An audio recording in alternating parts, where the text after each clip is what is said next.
Goes to the defense in a criminal case. That's the bottom line. But I don't know if I agree necessarily that it's a tie. Esther Panitch is with me, great criminal defense attorney. Here it is.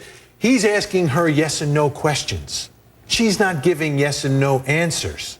She is giving the answers she wants. So from my perspective, it's like, just answer the question. Just answer the question that is asked of you.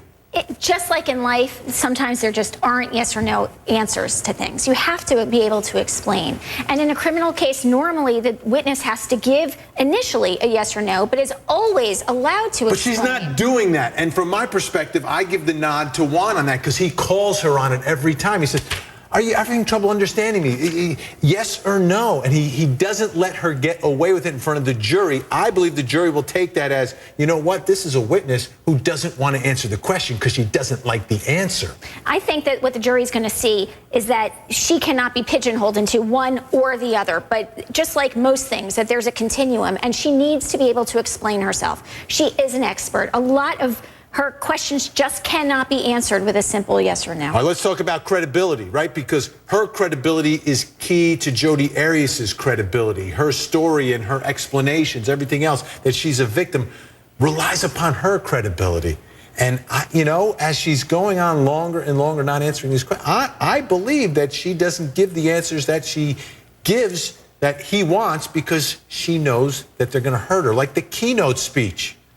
She said she was the keynote speaker. There's only one keynote speaker. No, I was the keynote in the breakout, yet the paper doesn't say keynote. To me, it's a problem for her. I think what she said was she was a keynote speaker.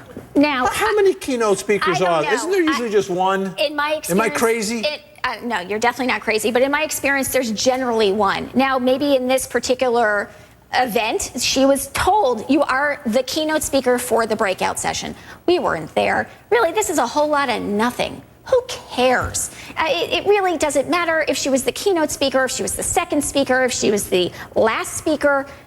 What does it matter? It doesn't mean that she's a liar. It doesn't mean that her experience as a domestic violence expert is minimized because she may not have been the last or the most important speaker.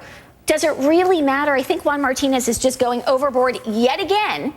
He has this ability to just dig, but it's a whole lot for nothing. It's semantics at this point. Bottom line, Ryan Smith is that Juan Martinez doesn't let any witness get away with anything.